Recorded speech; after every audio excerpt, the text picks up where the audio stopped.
Friends, welcome to secret of சமையல். இன்னைக்கு நம்ம பார்க்க போகிறது ரொம்ப வித்தியாசமான ஒரு மீன் ரெசிபி. இது வந்துட்டு கேரளா ஸ்டைலில் மீன் பொழிச்சது.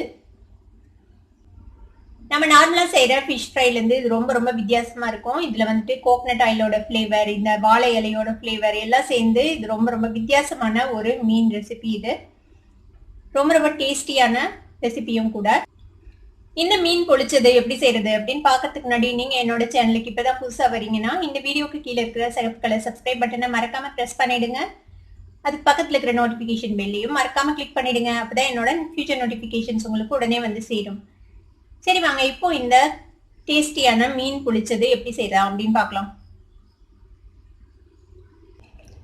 நான் வந்து 2 பீஸ் மீன் எடுத்திருக்கிறேன். இது வந்துட்டு கட்லா மீன் 2 பீஸ் எடுத்துருக்கேன். நல்லா கிளீன் பண்ணி எடுத்து வச்சிருக்கேன். இப்போ இதுக்கு நம்ம மேரினேட் பண்ணிக்கணும். ஃபர்ஸ்ட் அதுக்கு என்னென்ன வேணும்னா, இது வந்துட்டு லெமன் ஜூஸ், இது ஒரு 1/4 டீஸ்பூன் அளவுக்கு லெமன் ஜூஸ் இது இதில் விட்டுடலாம்.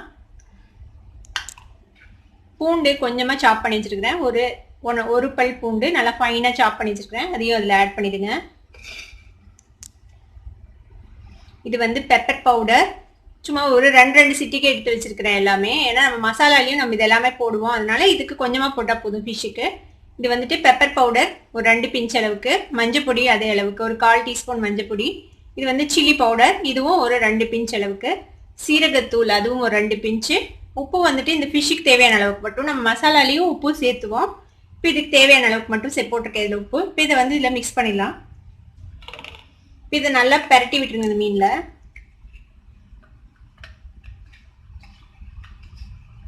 இது இந்த மாதிரி மேரினேட் பண்ணி ஒரு 10 நிமிஷம் வச்சிங்கன்னா போதும். உங்ககிட்ட நேரம் அதிகமாக இருந்ததுன்னா அதிக நேரம் கூட வைக்கலாம், ஒன்றும் பிரச்சனை இல்லை. ரொம்ப நேரம் ஊறிச்சுன்னா இன்னும் நல்லா இருக்கும் ஃபிஷ்ஷு. நல்லா எல்லா பக்கமும் படுற மாதிரி நல்லா மிக்ஸ் பண்ணிடுங்க. பாருங்க, இந்த மாதிரி மிக்ஸ் பண்ணி வச்சுட்டோம் நம்ம. இப்போ இது இப்படியே ரெஸ்ட் ஆகட்டும். இது ஒரு 1/4 மணி நேரம் இருக்கட்டும். அப்படியே நம்ம ரெடி பண்ண போகிற மசாலாவுக்கு வந்துட்டு என்னென்ன வேணும் அப்படின்னு பார்த்தலாம். இதுக்கு வந்துட்டு ஒரு குட்டி வெங்காயம், நான் ரொம்ப சின்னதாக ஒரு வெங்காயம் இந்த மாதிரி பொடியாக நறுக்கி வச்சிருக்கேன். நம்ம 2 பீஸ் தான் எடுத்துருக்கோம், அதனால எல்லாம் கம்மியாக இருந்தால் போதும். நீங்கள் ஒருவேளை நிறைய ஃபிஷ் செய்கிறீங்கன்னா அதுக்கு தகுந்த அளவுக்கு குவான்டிட்டி அதிகப்படுத்திக்கோங்க. இந்த மாதிரி ஒரு குட்டியுண்டு வெங்காயம் இந்த மாதிரி சாப் பண்ணி வச்சுக்கோங்க, ஃபைன் சாப் பண்ணி வச்சுக்கோங்க. ஒரு 3 பல் பூண்டு இந்த மாதிரி அதையும் ஃபைன் சாப் பண்ணி வச்சுருக்கேன். கொஞ்சமாக தக்காளி, ஒரு 1/4 வாசி தக்காளி அதையும் ஃபைன் சாப் பண்ணி வச்சுக்கோங்க. ஒரே ஒரு பச்சை மிளகாய் அதுவும் ஃபைன் சாப் பண்ணி வச்சுருக்கேன். கொத்தமல்லி தழை, மிளகா பொடி, மஞ்சள் பொடி, அவ்வளோதான் வேணும் இதுக்கு மசாலா. வேற எந்த மசாலாஸ் இல்லை, நம்ம ஃபிஷ்ல எல்லாமே ஆட் பண்ணிட்டோம். இதுக்கு வந்துட்டு கொஞ்சமாக ஒரு 1/4 டீஸ்பூன் மிளகா பொடி, கொஞ்சமாக மஞ்சள் பொடி, அவ்வளோதான் வேணும் இதுக்கு. இப்போ இதை தாளிச்சிடலாம் எப்படின்னு பார்க்கலாம்.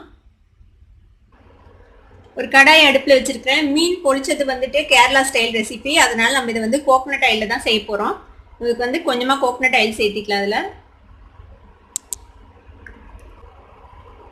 எண்ணெய் சூடாயிடுச்சு. இதில் வந்துட்டு கொஞ்சமாக கடுகு சேர்த்திக்கோங்க. கூடவே கொஞ்சமாக சீரகம் சேர்த்திக்கலாம். கொஞ்சமாக உளுத்தம்பருப்பு. இந்த கடுகு சீரகம்லாம் நல்லா பொரியட்டும். கடுகு நல்லா வெடிச்சிச்சு, சீரகம் பொரிஞ்சிட்டு இதில் பச்சை மிளகாய் சேர்த்திக்கலாம். கூடவே இந்த பூண்டு சேர்த்திக்கோங்க. கூடவே இந்த வெங்காயம் சேர்த்திக்கலாம்.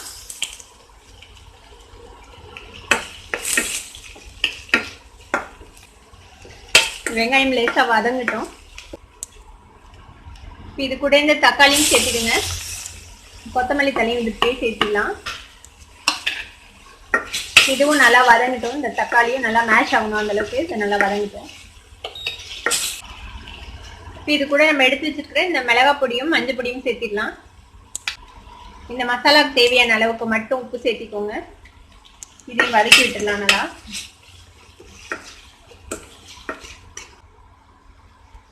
இதில் கொஞ்சமாக தண்ணி சேர்த்து இது கொஞ்சம் நல்லா ஒரு கிரேவி மாதிரி ஆகட்டும். அது வரைக்கும் நம்ம இதை ஃப்ரை பண்ணிக்கலாம். பாருங்க, இப்போ வந்துட்டு இந்த மசாலா நல்லா வதங்கிடுச்சு. தக்காளி எல்லாமும் நல்லா மேஷ் ஆகி எல்லாம் ஒன்று சேர்ந்துச்சு. இப்போ இந்த அடுப்பு ஆஃப் பண்ணிடலாம் நம்ம. இப்போ இது மாதிரி ஒரு வாழை இலையை இந்த மாதிரி ஸ்கொயராக கட் பண்ணிக்கோங்க. இப்போ இது மேலே வந்துட்டு நம்ம கோகனட் ஆயில் கொஞ்சம் அப்ளை பண்ணிக்கலாம்.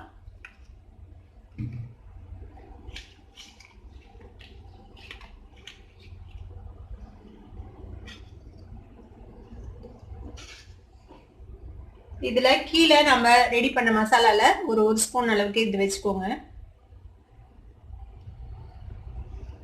இப்போ இந்த மேரினேட் பண்ணி வச்சிருக்கிற ஃபிஷ் பீஸ் எடுத்து இது மேலே வச்சிடலாம். இப்போ இதுக்கு மேலேயும் நம்ம ரெடி பண்ண மசாலாவை இது மேலேயும் இப்படி வச்சுருங்க. இப்படி வச்சுட்டு இப்போ இந்த வாழை இலையை நம்ம மடிச்சுக்கலாம்.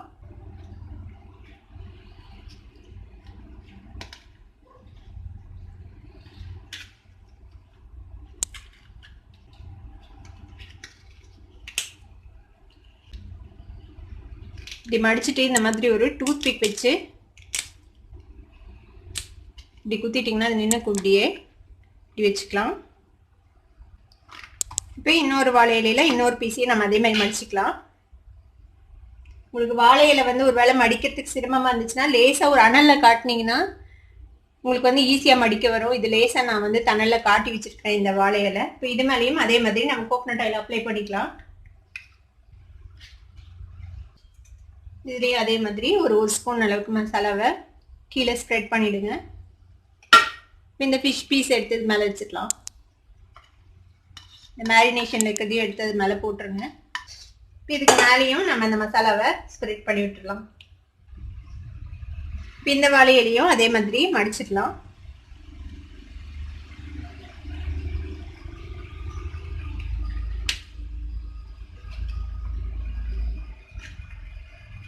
இது பாருங்க, இது ஓரளவுக்கு ஈஸியாக மடிக்க வருது. இது அனலில் காட்டி எடுத்து வச்ச வாழை இலை, அதனால இப்போ இதையும் அதே மாதிரி நம்ம டூத் பிக் வச்சு குத்திடலாம்.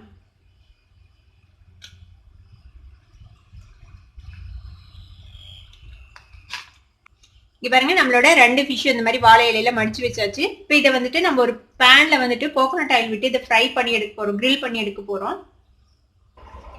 இப்போ ஒரு பேன் அடுப்புல வச்சாச்சு. இப்போ இதுல வந்துட்டு கொஞ்சமா கோகனட் ஆயில் விட்டுக்கலாம். நல்லா எல்லா பக்கமும் ஸ்ப்ரெட் ஆகுற மாதிரி தடவி விட்டுருங்க. இப்போ இது மேலே வந்துட்டு நம்ம இந்த வாழை இலையில மடிச்ச ஃபிஷ்ஷை பிளேஸ் பண்ணிடலாம். மூடி வச்சிடலாம். வந்து ஒரு மீடியம் ஃப்ளேமில் வச்சுருங்க. இது வந்துட்டு ஒரு 15 மினிட்ஸ் ஆகும் வேகிறதுக்கு. 2 சைடும் திருப்பி போட்டு நம்ம 2 சைடும் க்ரில் பண்ணணும். இப்போ அந்த சைடு ஒரு சைடு நல்லா க்ரில் ஆகட்டும், அப்புறமேட்டு நம்ம திருப்பி போடலாம். ஓப்பன் பண்ணி பார்ப்போம். நம்ம அடுத்த சைடு டர்ன் பண்ணி விடலாம்.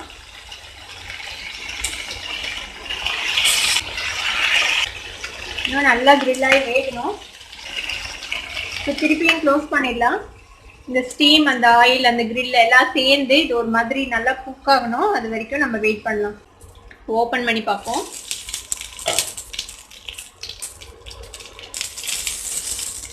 இது பாருங்க, நல்லா கலர் மாறிச்சு பாருங்க வாழையில. பாருங்க, இந்த அளவுக்கு கிரில் ஆகணும். அப்பதான் உள்ள வந்து ஃபிஷ் வெந்திருக்கும். வெந்திருக்கும் உள்ள ஃபிஷ். இப்போ நம்ம அடுப்பு ஆஃப் பண்ணிடலாம். இது ஒரு பிளேட்டுக்கு ட்ரான்ஸ்ஃபர் பண்ணிடலாம்.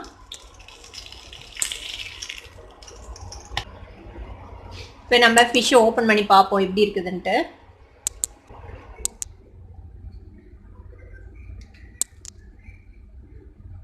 பாருங்க, நம்மளோட ஃபிஷ் வந்து சூப்பராக சுட சுட ரெடி ஆயிடுச்சு. பாருங்க, ஃபிஷ் நல்லா சாஃப்டாக குக்காக இருக்கும் இந்நேரத்துக்கு.